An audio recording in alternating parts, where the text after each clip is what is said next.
Good Yes, morning, Asha. everyone. Good morning. Oh, Raj Rajyogi, I'm going to introduce you and then we will get started. Very quick introduction so that we can get you moving. So good morning, everyone. My name is Dr. Asha Shipman. I am the Director of Hindu Life and Hindu Chaplain for Yale University. It is such a pleasure to convene this Navaratri Shakti Breathwork workshop. We'll be together for 10 days during the Navaratri season. And our instructor is Rajesh Kanoi Rajyogi.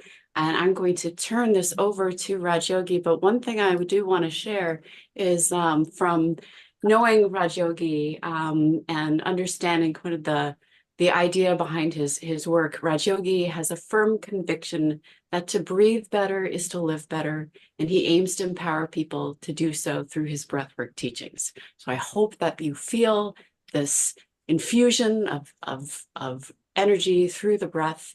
And Raj Yogi, I'm going to turn this over to you. Thank you so much for being here, everyone. Yeah, camera's Thank, off. It's off. thank, thank you very much, Ashaji. I would like to start by expressing my gratitude to you, to Vineet, and everyone else who's made this possible, and of course to Hanumanji, who's been my guide, inspiration, and so much more. Just a word about how this whole thing started and happened. I started with the pranayam techniques when I was very, very young in college, and I was introduced to a book called Raj Yoga by Swami Vivekanand. I'm sure you've heard of him. And the book made a very, very huge impression on me. It showed different techniques of breath work, pranayam, and meditation, and so on. So that's something I always stayed connected with. Though there were periods when I was off, but I kept coming back to pranayam or some form of pranayam because, like the other day, we were discussing, Ashaji and I, we use the word pranayam sometimes a little loosely. I'll just answer that short. Pranayam, we assume any kind of breath work is pranayam. That may not necessarily be true. Breathwork is breathwork. In pranayam, something very special happens. The special thing that happens in pranayam is the first thing is your breath becomes smooth, your breath becomes light, it becomes very gentle, and it flows through you, it energizes the whole being. But when that kind of breath starts happening, then we call it pranayam. Until then, we are preparing for it. We are going in the direction, moving towards uh, being able to do pranayam. The word prana means life force, and ayam means the flow, coming in and moving around and so on.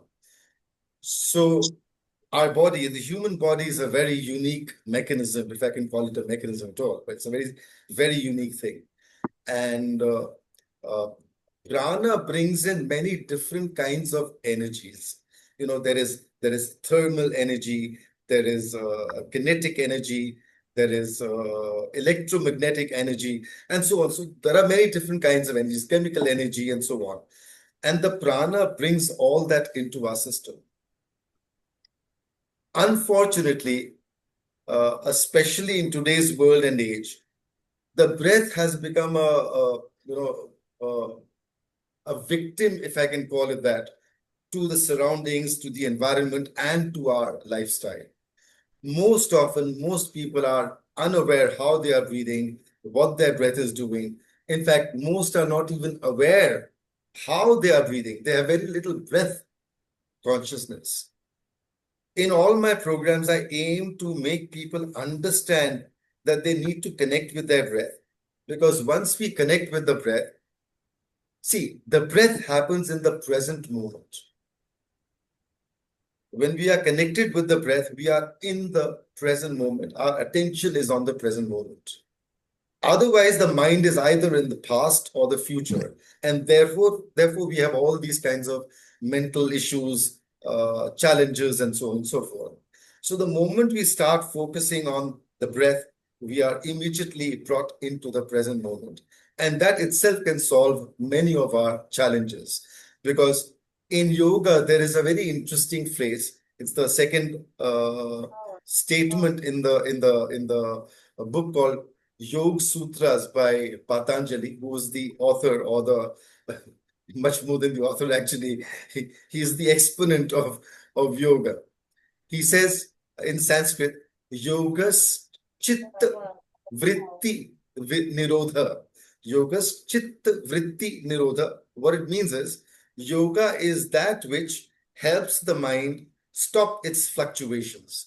So that which stops the fluctuations of the mind is yoga.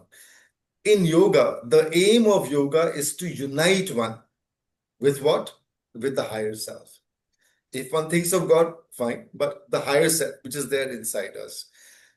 Along the spine, there are two poles, if I can call it that. One is, of course, the Sahasrara area, and one is the Mooladhara area.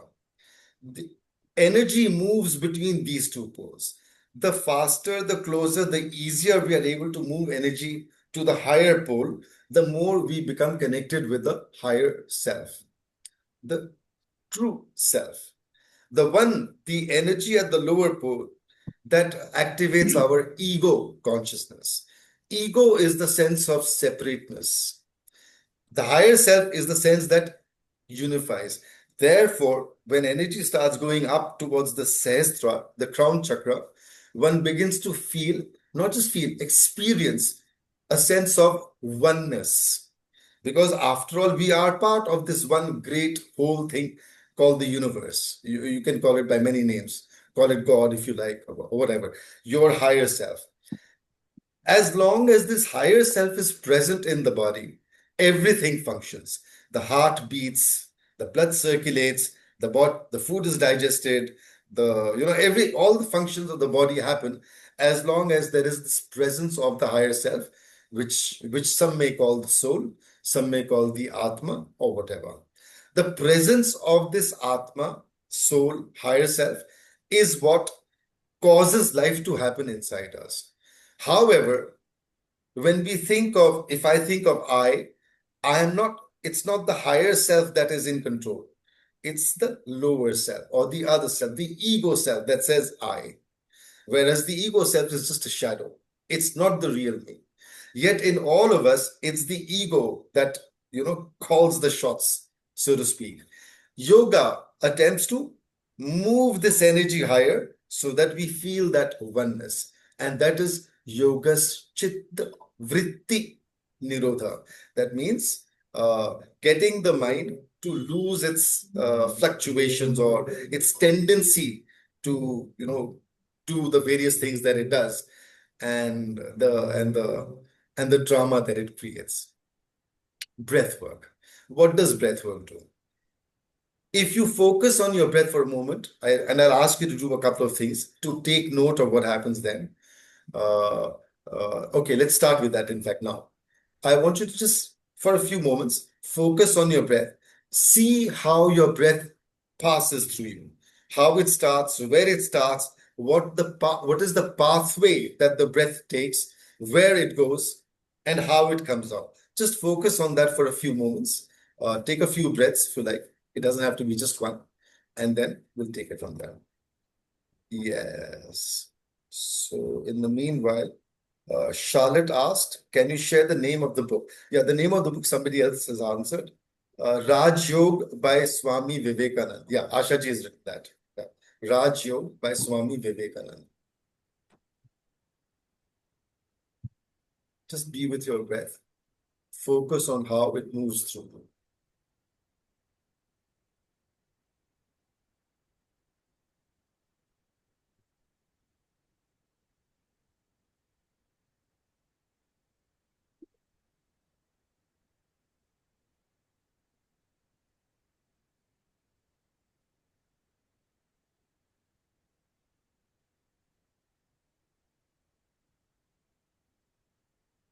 And whenever you are ready, if you wish to share, please do.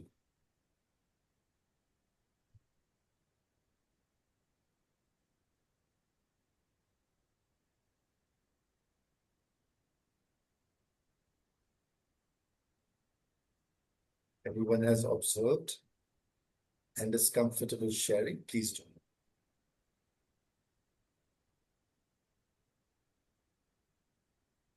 It's Michelle. I can share. Yes, Michelle, please. Thank you.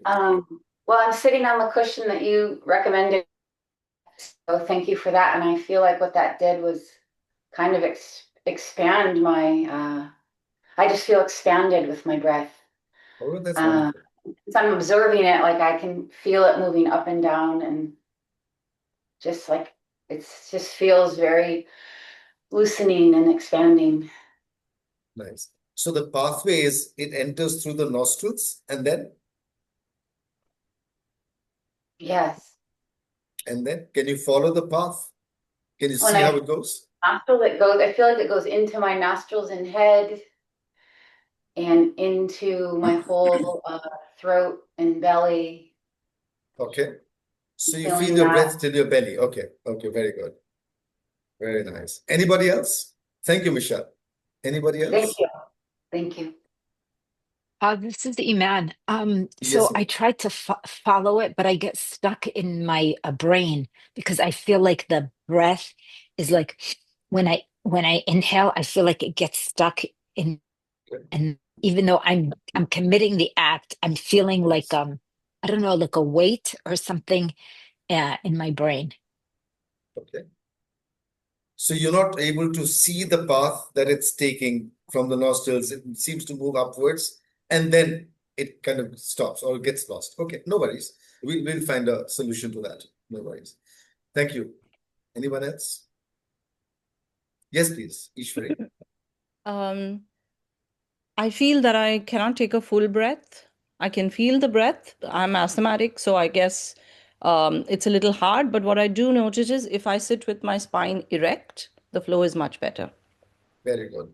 So to sit with your spine erect, if you take a cushion and just put it under your buttocks only, not the whole, your feet, etc., but just the butt, you'll find it kind of straightens your back. So you can try doing that. Yeah, so that's a good thing. At least your back is straight. As far as your difficulty with the breath because of asthma, I have a very interesting program. It's called Three Dosha Balancing, which I offer almost every month. Though this month's will be delayed because of this particular program. It will be offered in October. You are welcome to join. It's free for everyone, and it's done online, so you can join that program. It'll help you tremendously with your asthma related issues. I would love to cover that here, but we have to keep our focus on the plan that we have, which is the Sure. Shakti breathwork. So Mm-hmm. I will not delve into that aspect of the breath. But yes, breath can help you improve the condition. I myself had a condition called COPD, chronic obstructive pulmonary disease, because of many, many years of smoking, including 20 years of 40 cigarettes a day. But the ill effects of much of that, damage that I caused myself was cured or reversed largely because of breathwork techniques. And I share them in various programs. There is a very interesting program called Three Dosha Balancing once again. So please take a look whenever it's offered. If you're in the group, if you're in that WhatsApp group, you'll be able to hear about it whenever it's offered next in mid-October. I think that's the general plan. Given that we are in this program, we will not be on your mailing list. We won't get an I notification. Anyway, I I'll look for it. I don't want to deviate from your program. Yeah. no, you can be in the WhatsApp group. I think Asha, you must have shared the WhatsApp group details. So otherwise, I'll figure out a way to reach you through the mailing program as well. Okay, thank you. Anyone else? Rajogi, there are two comments in the chat box. Yes, I'll take a look. Christina shared, it feels good to be in my body and having a break from my mind. And Samip, I hope I'm saying your name correctly.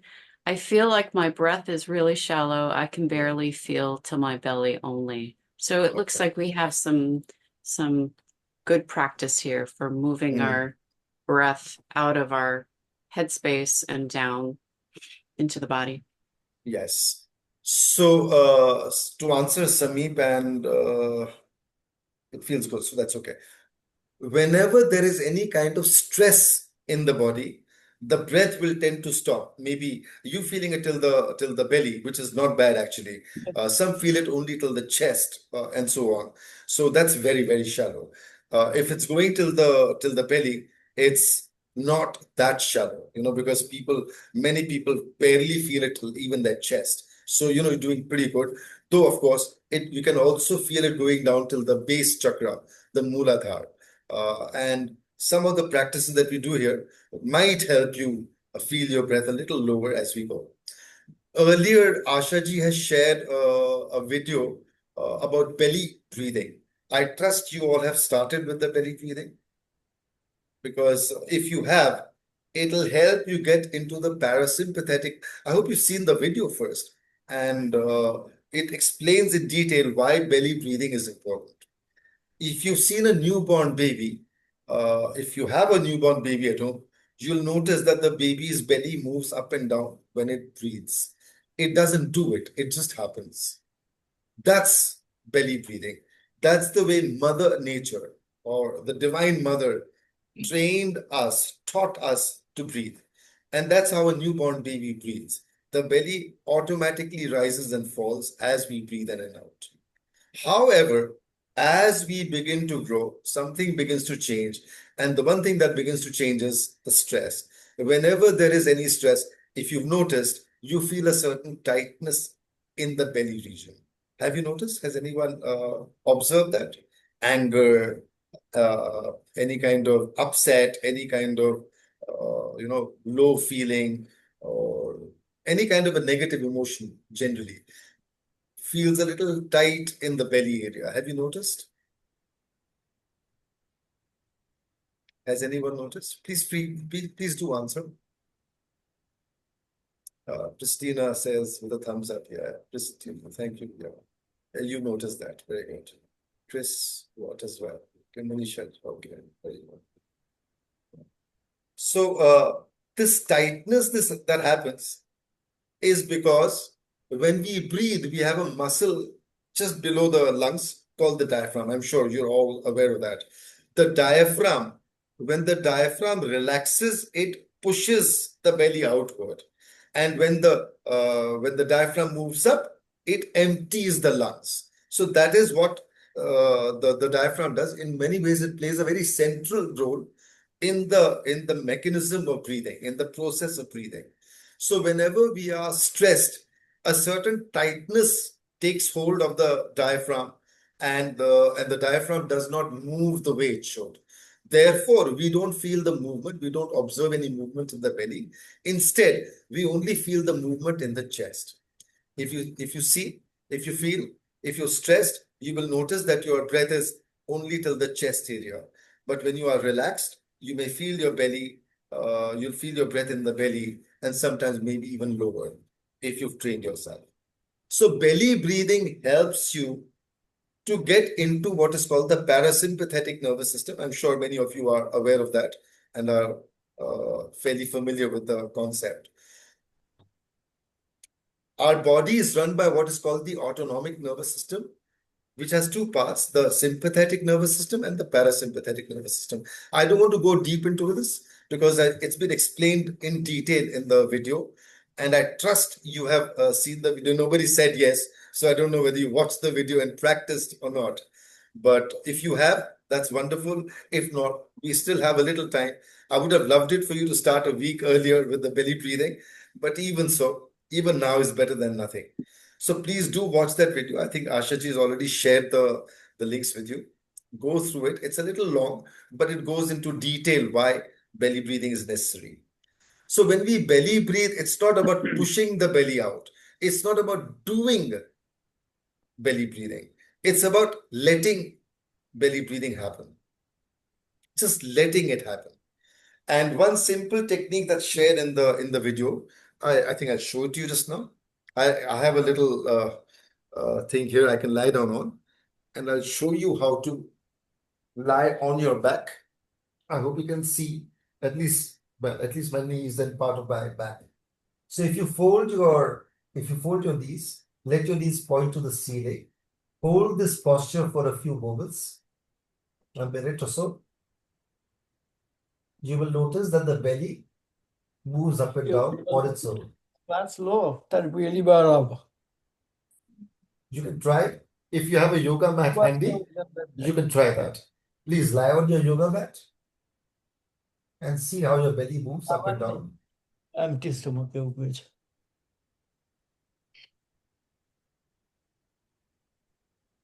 See, I have one hand on the belly, one on the chest, and the belly moves. So when this happens, you just need to notice what is happening inside. It's not about doing it, like I said, it's observing the inner state. The inner state is basically one of relaxation. In fact, when you hold this posture for a few minutes, you might even start feeling a little drowsy, a little relaxed, a little sleepy, which is a sign that your body is actually getting deep into a relaxed state of being, which is good. So please watch it and start practicing it. I'll just go through the comments quickly so that I don't miss anything that is said. Okay. Yes, right. So I hope some of you are able to do. Others who are not can watch the video and practice so that it happens. Ishwari, were you able to do it?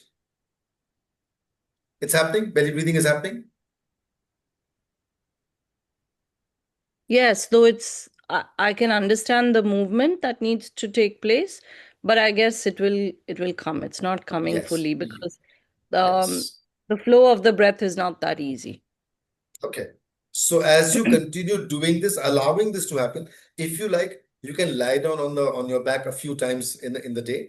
Observe. You can't be on your back all day long. So you can't. It's not like you have to be that way for belly breathing to happen. It's just that you hold that posture for a minute or 2 minutes. Observe your inner state and replicate it when you are sitting, walking, talking, going about your usual activities during the day. Who is able to belly breathe? I want answers to that question. Who is able to belly breathe? Very good. Asha ji is one. Anyone else? Who is able to belly breathe? Michelle, did you say? Very good. Chris Watkins, Christina Linsenmayer. Okay. So that's 4 or 5 people. The other are quiet, so I don't know. Maybe Jenny, I couldn't get the name. Jenny's, whatever. I'm sorry, I missed the name. So maybe 5 or 6 of you. Nayan Trivedi, okay, very good. Yes, Ali, okay, very good. So there are maybe half a dozen people who are able to belly breathe, and that's wonderful. Because now, I think of belly breathing as the foundation breath. If the foundation breath is in place, we are able to build on that, which is what we are going to do. So on belly breathing, the technique that I'm going to first share with you is what we call the Hanuman master breath. Keep your belly relaxed. Sit at ease. If you like, keep a cushion under your buttocks. Stay very relaxed. The more relaxed you allow your system to be, your stomach, your body, your mind, the more you will notice that your breathing becomes easier, calmer. Remember earlier we spoke about pranayama.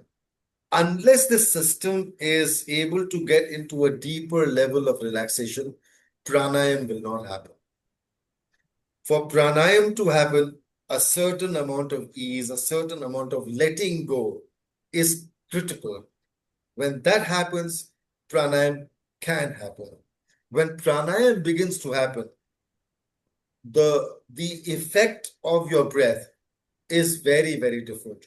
If you've heard of yogis, if you've read about yogis, for example, you may have seen how they breathe slowly for one, how they breathe less than most people, which is interesting because if you're familiar with dogs, you see how fast dogs breathe. They pant, they almost pant, they're breathing so fast. And a dog has an average life expectancy of 12, 13 years. On the other end of the spectrum, we have tortoises who breathe very slow. They are set to breathe maybe 3-4 times a minute. And they go on to live 100, 200, even 300 years. So how fast we breathe, how long we live, there may be a connection. Yes. Monisha ji saying, I have heard slower we breathe, the longer our lifespan is. Exactly. That's precisely what I was trying to indicate. Very good. So when we learn to slow ourselves, the breath down, things begin to happen in our system, and the body is able to heal itself. We are able to get into the parasympathetic nervous system much more easily and stay there for a longer period. In the parasympathetic nervous system, the body heals itself. Very often we think we need to depend on medication and external things, etc., to build health or to get back health, etc., which is actually not true, because the body has the ability to heal itself, and it does. It is the body that heals itself. It needs some aids, sometimes some support from the outside, but usually if we allow the body, if we don't come in the way of our own body, the body will heal itself. It'll repair itself. We come in the way by creating largely a thing called stress. In today's world, as we grow older, we become more, usually we become more and more and more stressed. When we are younger, we are relatively more at ease and playing around and having fun and laughing and so on. But as we grow older, something happens. I shared an interesting piece a few days ago it was a piece on a video done by Dr. Nathan Bryan, who is a specialist in the field of nitric oxide. Have you heard of nitric oxide? What does nitric oxide do? Are you aware? Are you familiar with what nitric oxide does? Anyone? No. Anybody? Is anyone familiar? It expands blood vessels. Yes, I've heard the slow. Yeah, that's okay. It expands our blood vessels. Yeah. What nitric oxide does is it dilates our nadis, our vessels, the vascular system. It dilates it. Dr. Nathan Bryan shared a very interesting factoid. He says, after the age of 30, our nitric oxide production in the body starts dipping very fast. By the age of 40, 50, it comes down to almost 50%. And then it tapers off still lower. So as we continue to grow older, the nitric oxide production in the body begins to slow down, which means the body loses its ability to automatically vasodilate. That means if vasoconstriction happens in the body, it cannot get into a vasodilated state easily. Vasodilation is important. The other thing that Dr. Nathan Bryan mentioned was by the age of 40, almost 50% of men and sometimes even women experience what they call erectile dysfunction because of the falling nitric oxide levels in the body, which means the body does not, the vessels do not dilate enough, which means blood supply is affected not only to the genitals, but to the heart, to the brain, and to various other critical organs in the body. So to be in a state where the body is able to vasodilate, relax, etc., is essential.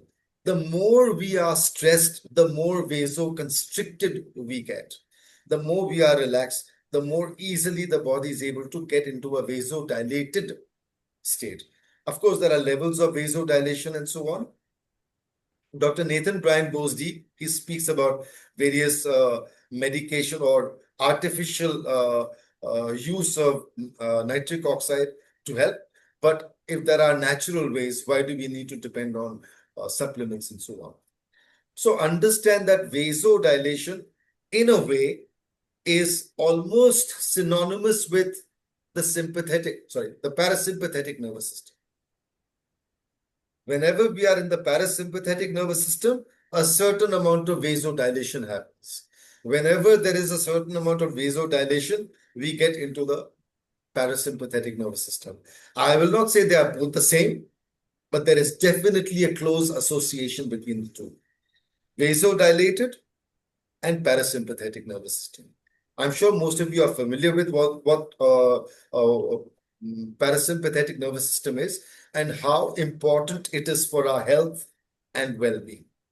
So the more we are able to induce our body to be in the parasympathetic nervous system, the more easily our body will be able to heal and repair itself.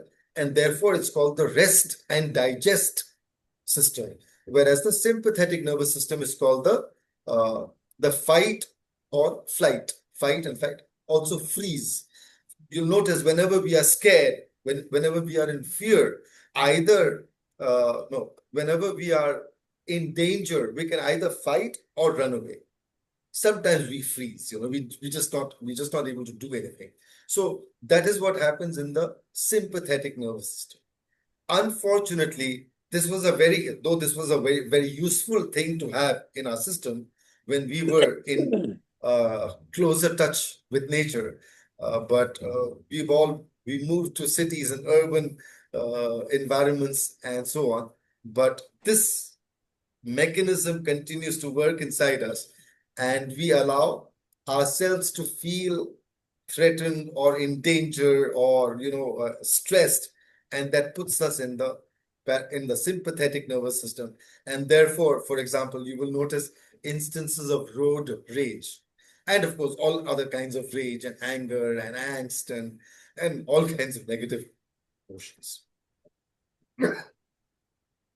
So belly breathing helps bring us, think of it as a switch that brings us into the parasympathetic nervous system. And therefore, the more we are able to use it, the better. So if you are already able to belly breathe, we can go into the next part. It'll take a little while to get into the rhythm of things, but we'll start with that.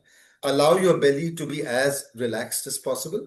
And when I say belly, it includes the rest of your being as well, because the mind, the body, they are all interconnected, intertwined. So it's not as if you can be at ease in the head, but not at ease in the belly, and vice versa. If there is ease here, a certain amount of ease will happen in the belly as well.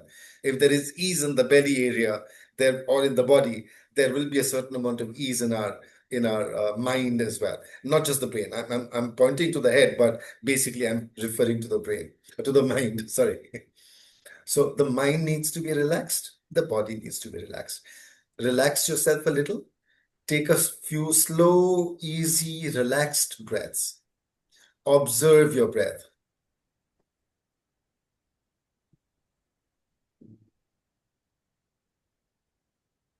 If you observed it earlier, let's get started. Drive safely. Okay. Yeah. So see if you were able to notice earlier, if you notice a change with belly breathing or some kind of belly breathing in how deep your breath goes.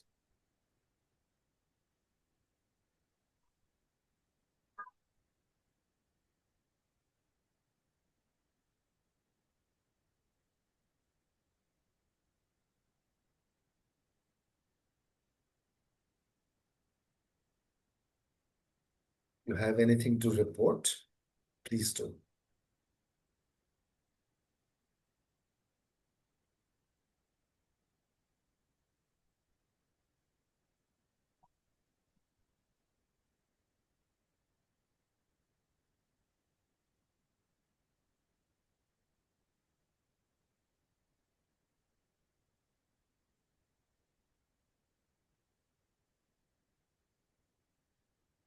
Anyone notice anything? Any difference? I feel like the deeper that I breathe, the more my belly is able to expand. Okay. And are you able to notice how deep your breath goes? Yes, I feel like I can feel it being pulled in, and then like when it goes down to my belly, I can feel how big of a breath that I took. Okay. And can you feel your breath going to a deeper part of your body? Like if you earlier felt it was going, say, till the belly button area, is it going a little lower than that?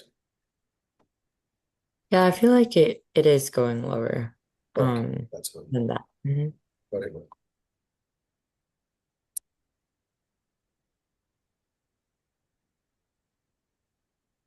Christina says, I can imagine filling my hips and looking where, but it's just that. No. See, uh, if you're experiencing your breath in your body, don't write it off as just imagination, because we use the word imagination in a slightly derogatory way. We don't have too much respect for the word imagination. So it's a part of your observation. If you feel it's going till the hips, that's wonderful. Maybe it is. So, don't write it off as just imagination. Christina, that was sweet. Matilda, in the beginning, I can feel the breath in my belly, but then my shoulders and neck rise. See, if your shoulders and neck rise, it's an indication that you are creating some kind of a blockage or barrier or stress in your system. Normally, I'll see if you can notice. I'm going to take a very deep breath. I say deep breath. Deep breath. Sometimes when you say deep breath, people think that's a deep breath. No, that's a shallow breath. That's not a deep breath. Deep breath is one that goes deep inside. So I'll show you a deep breath, and you will notice there is next to no movement, except when the breath fills up all the way till here, then you might notice a little movement here.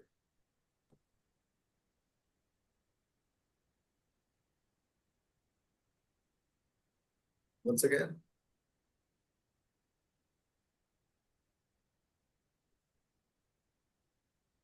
So you notice there is almost no movement in the shoulders, almost no movement in the chest. That's a deep breath. So I hope you're clear about that. But Yogi, I think it's also Yes. helpful to note that we're focusing on what's happening in the lungs and below. So the shoulders can stay relaxed and people can think about what's happening with the expansion of the chest. And as Okay. we move the diaphragm up and down, the breath is moving. And so the shoulders can just be as they are. Exactly.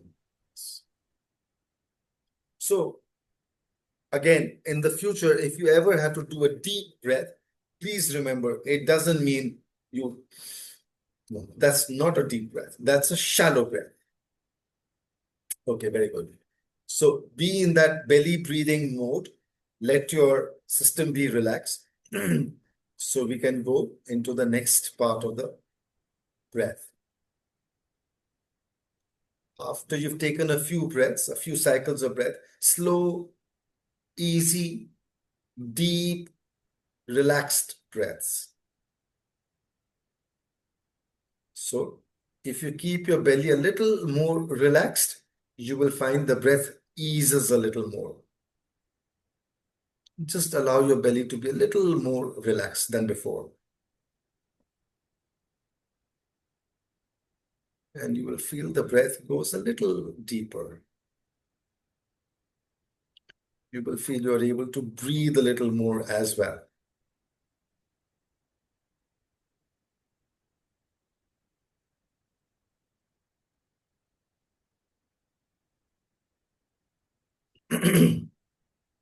As you continue doing this, we will first do what is called a complete yogic breath.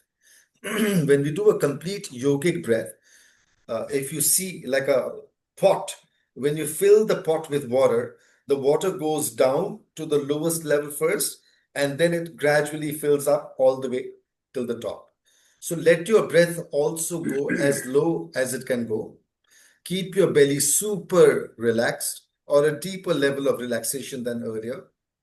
Let it go as deep as it goes and let it collect like you fill a pot all the way up till the shoulders.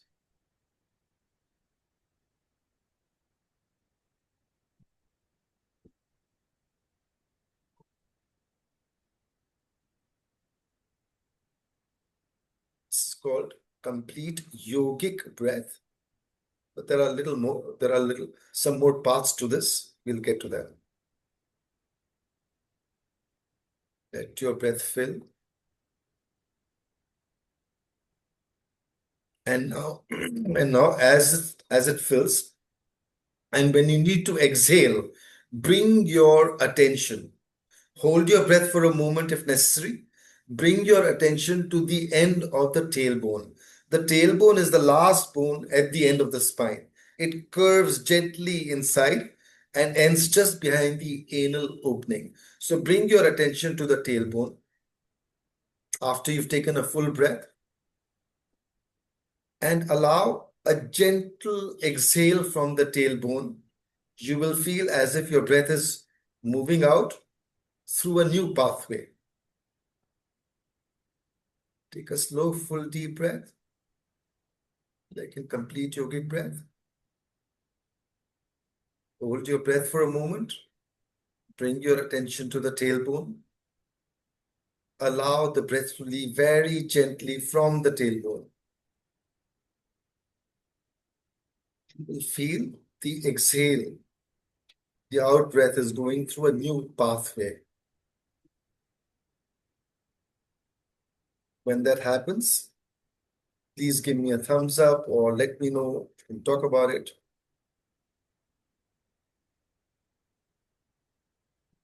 Christian, excellent.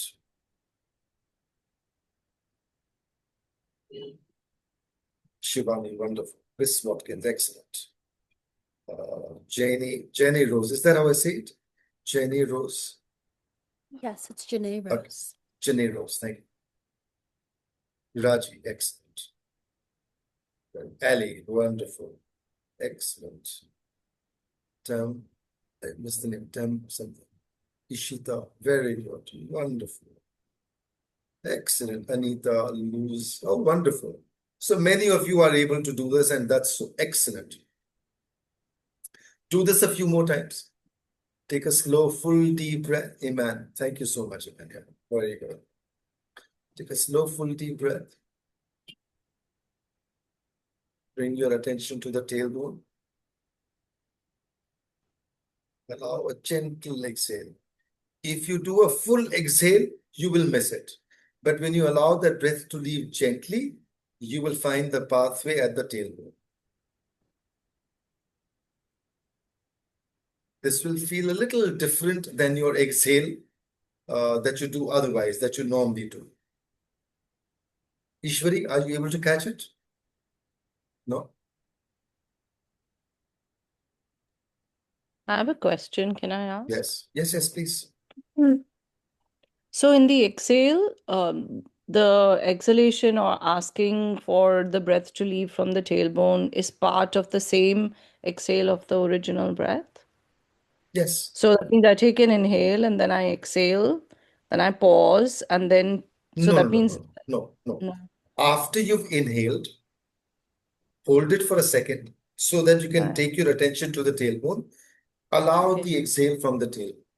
Because if you've Ah. already exhaled, you may not There's find nothing enough left. breath. Yeah. Yeah, there's nothing left. Okay, Or so I there's was little doing it left. wrong. Thank you. Do you recommend exhaling through nose or mouth? Always through the nose, always. Unless a specific, that's to Ali, I think, if I'm saying your name right. Always exhale through your nose, unless a specific exercise requires you to use your mouth. Otherwise, inhale, exhale, always through the nostrils.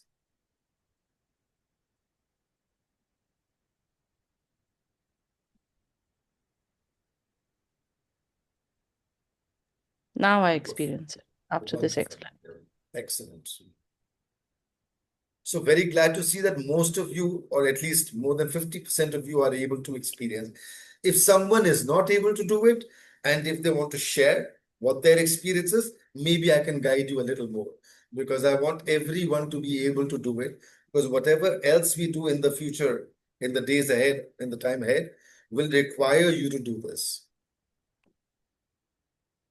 So if you notice it's not happening, you can tell me about it, and maybe I can try and explain a little differently.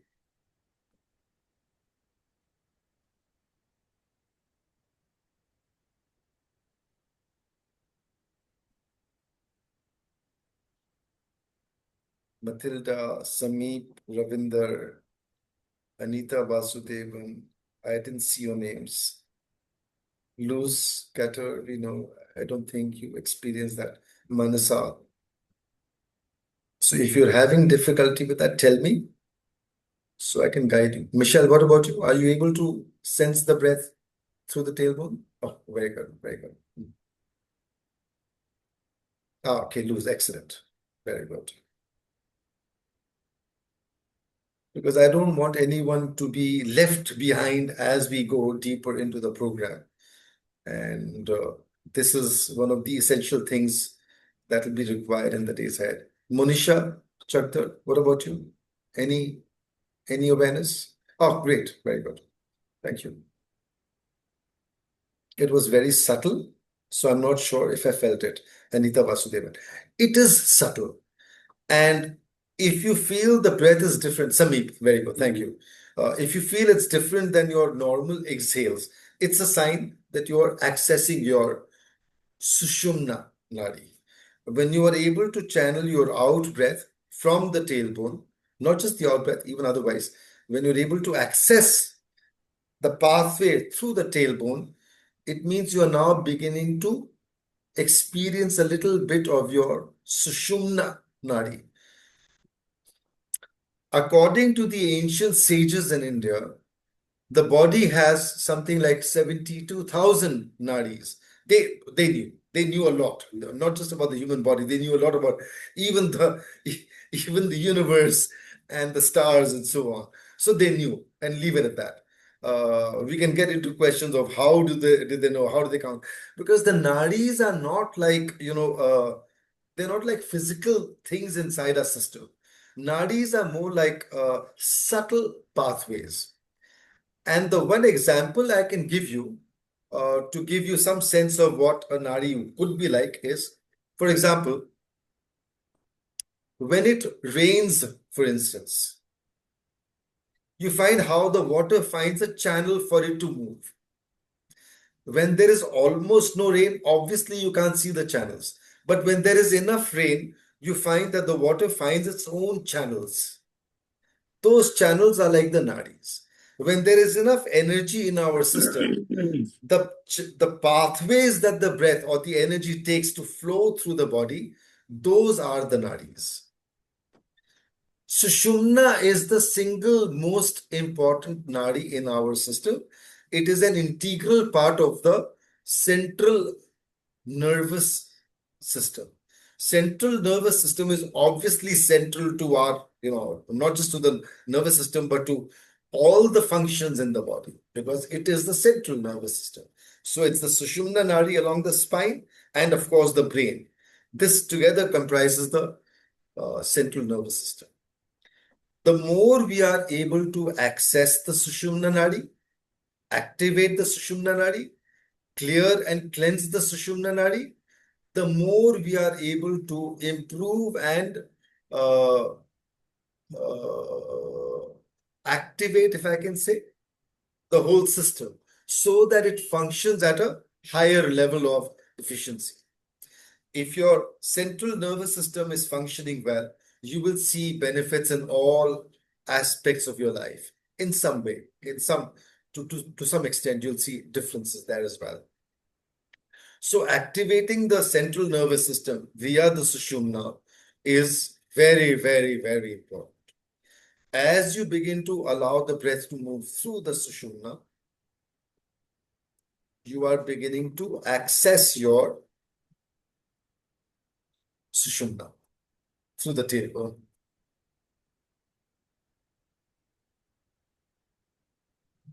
Can I ask a question? Yes, Yeah. please. Yes, Michelle. Is it just about concentrating on that? Because I find it's like a little easier to do with my eyes closed. Is that just because it's the That's okay. beginning?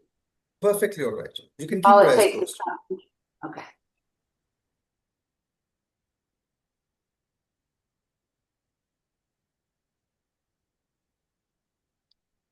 So for the next 24 hours or 23 hours, if you like, your focus, if you can, whenever you find time, is on allowing your exhale to move from the tailbone up the spine.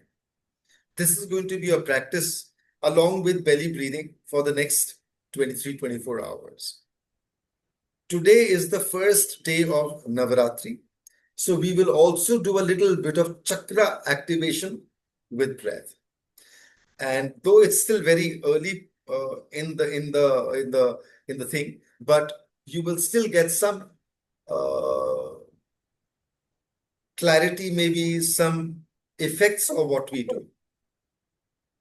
So what you do is stay relaxed, let your exhales move up the spine as they're doing now. Take a slow, full, deep breath. Let it fill up all the way till the shoulders. And I'm going to ask you to do a certain chant. As you do the chant, bring your attention to the base chakra. The base chakra is the perineum, which is, right where the genitals, just below the genitals. In the case of men, it's between the anal opening and the testicles. In the case of women, it's a little higher up on the back wall of the cervix. So if you can bring your attention there, you can keep your eyes closed.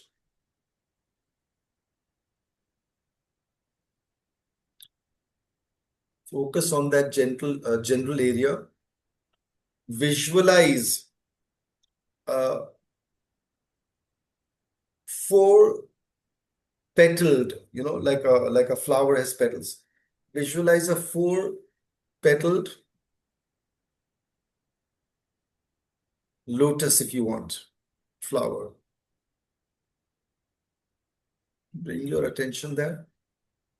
Let the rest of your breath be the way it was.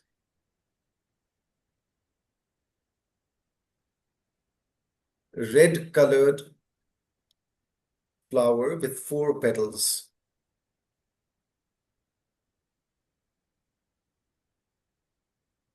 And as you breathe in, both your nostrils, left and right, visualize, let your mind command your body to move this energy down till the base chakra, till the Mooladhara, to that four-petaled lotus at the Mooladhara.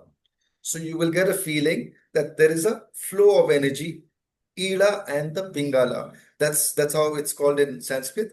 Left nostril is called the Ila and the right nostril is called the Pingala.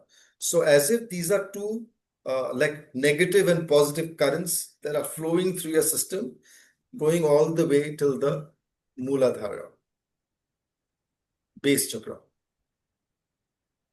It may happen for some. Some may feel it clearly. Some may not feel it very clearly. It doesn't matter. Let your mind give this suggestion to your body. Let it happen. And then as you take a full breath in, when you exhale, say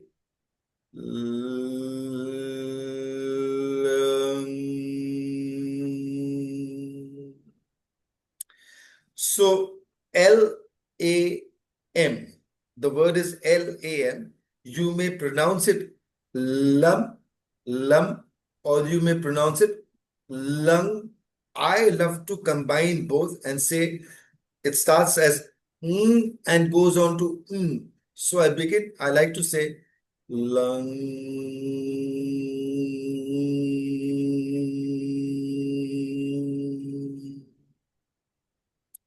So take the full breath in, both the nostrils, channel that energy towards the base chakra. And as you do the lung, channel your breath from the tailbone up the spine.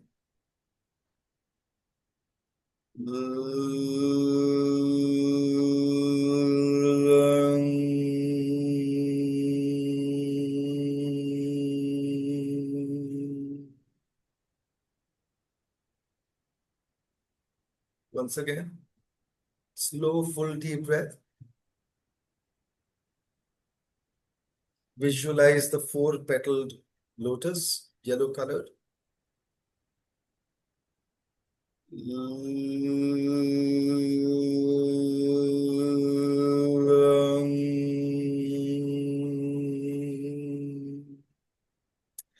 Now, if you've done some chakra work or done some chakra chanting, etc. earlier, you may have heard, you may have noticed that they say lam, but I like to focus a little more on the first, the vowel, because that is the differentiator in all the different chakra bijas, bij mantras for each chakra. So therefore, a long l activates that chakra a little more. So let your in breath go all the way from the left and right nostril towards the Muladhara chakra. And then as you exhale,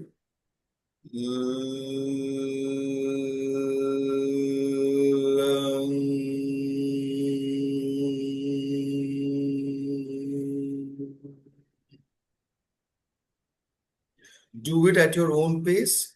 Do it 21 times, 21 repetitions. Slow, full, deep breath.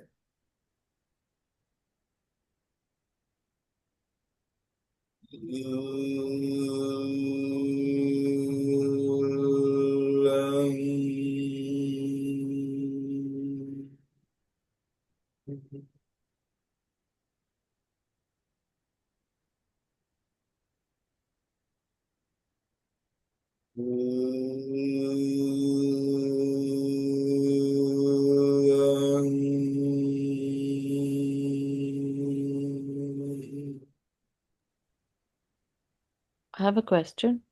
Yes. So the lum is on your inhale? No, you When you can't do, you say, can't, that's what I'm saying. When you say you can't full speak. breath, when you, Take a when you slow, say, full, deep breath. Take a but slow, when full, you say deep breath. slow, full deep breath, it's a slow, full inhale. Inhale. You've taken And that. then, yeah, After you've taken the full inhale, you've channeled your in breath towards the Muladhara. And then when you exhale, bring your attention to the tailbone. Keep that visualization, and then you say the lung as you continue to exhale. okay.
Please say it because it will help with the activation of the chakra.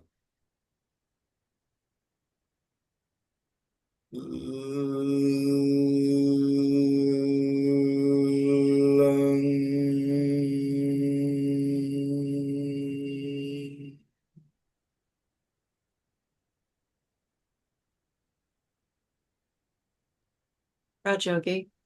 Ji. So if you take your inhalation and Mm. as you're inhaling, you're thinking down into the Muladhara, Muladhara. which to me is like almost where the Kegels, the top That's of the right. Kegel, right? Exactly. And then so you take your inhalation and then you're locating that chakra point, and then as you locate it, saying and La, then la, as you're yeah. la, and Yeah, then yeah. as you're exhaling, imagining it coming up From the tailbone, up the spine. from the Yes. tailbone. Yeah. Yes. Okay. So that's the process.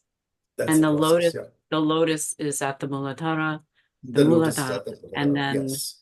you're just basically visualizing bringing your attention down to that lotus position, and then once you found it, and then up for That's the right. rest of the beach mantra. Exactly.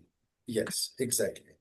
So as you continue doing it, you will notice things. You will notice things if you're in touch with your body, if you're observant of what happens, you will notice certain things in your body, which are signs that some kind of activation is happening over there.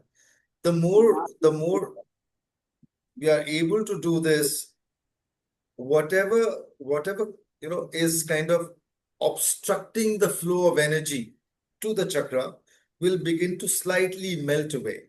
The process of melting away will start. And when that starts happening, you will notice things if you're in touch, like I said, with your body. So observe that. If you like, share it with me.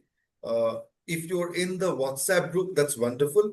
I think Asha ji would have shared the WhatsApp group link, or also my Yep. phone, my mobile number. You can send me a message.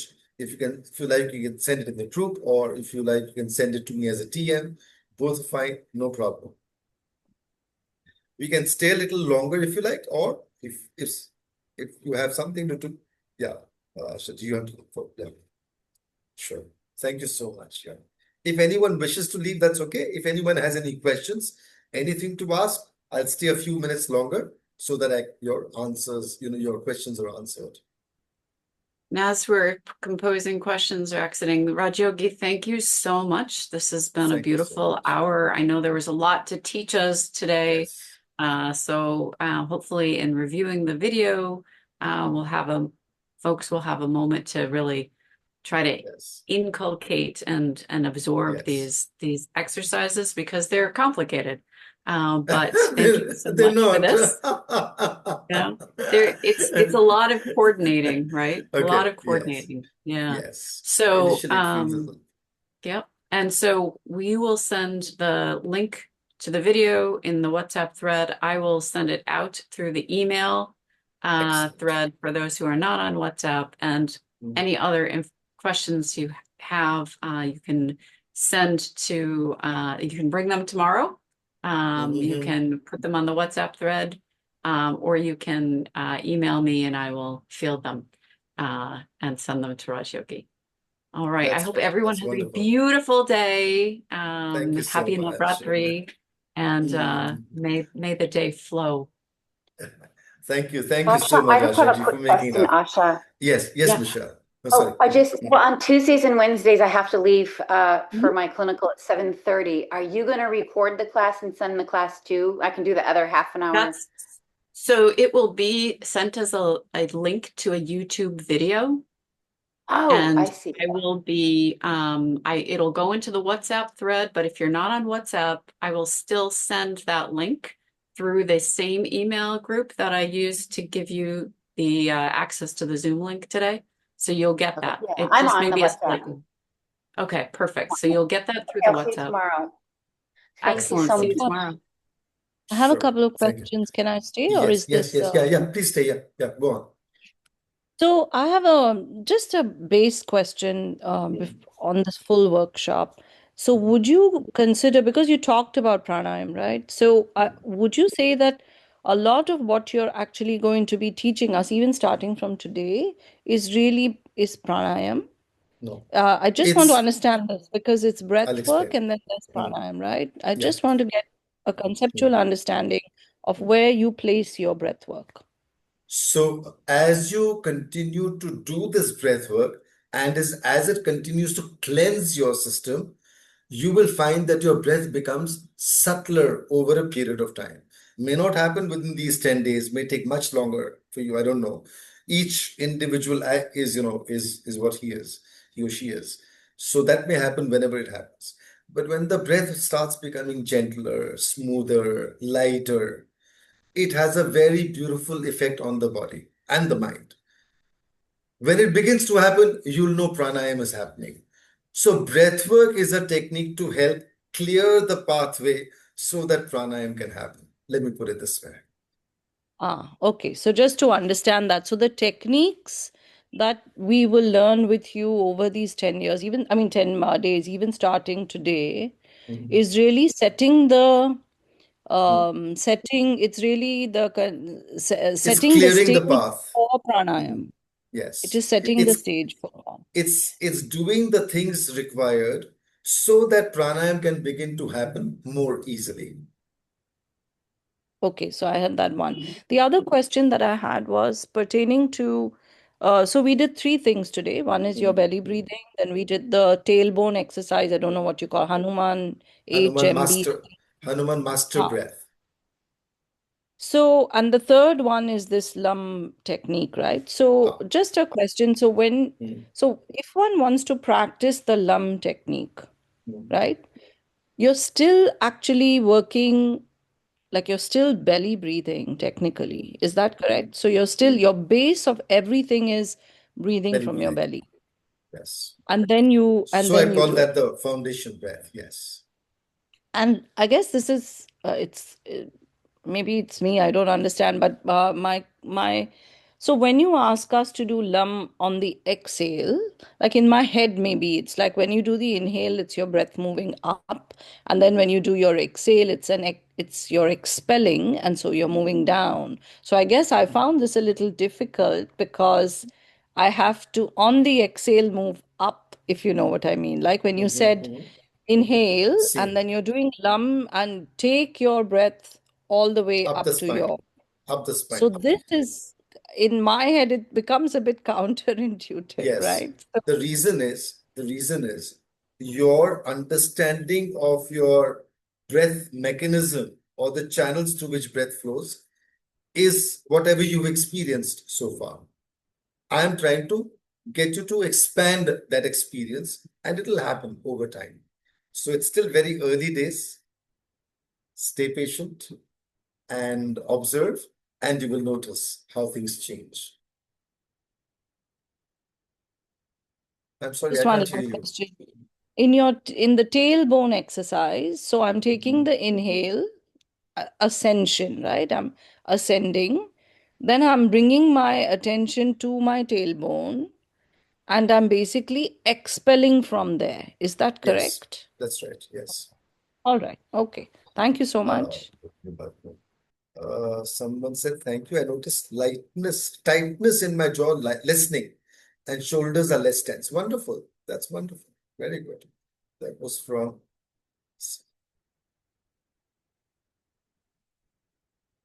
Monish, was it? No, Tanvira and Arnav. Yeah, Tanvira. Thank you so much, Tanvira.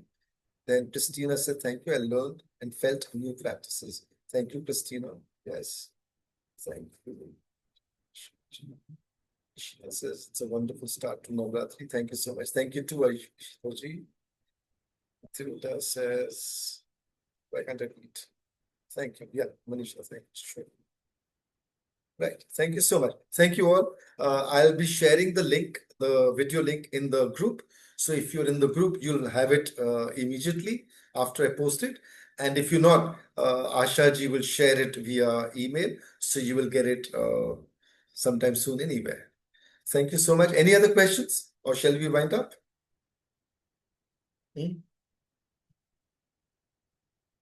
Okay. Thank you. Thank you so much. Thank you, Christina. Have a Bye. beautiful day. See you tomorrow. Thanks. Namaste. Bye. Namaste. Bye. Namaste.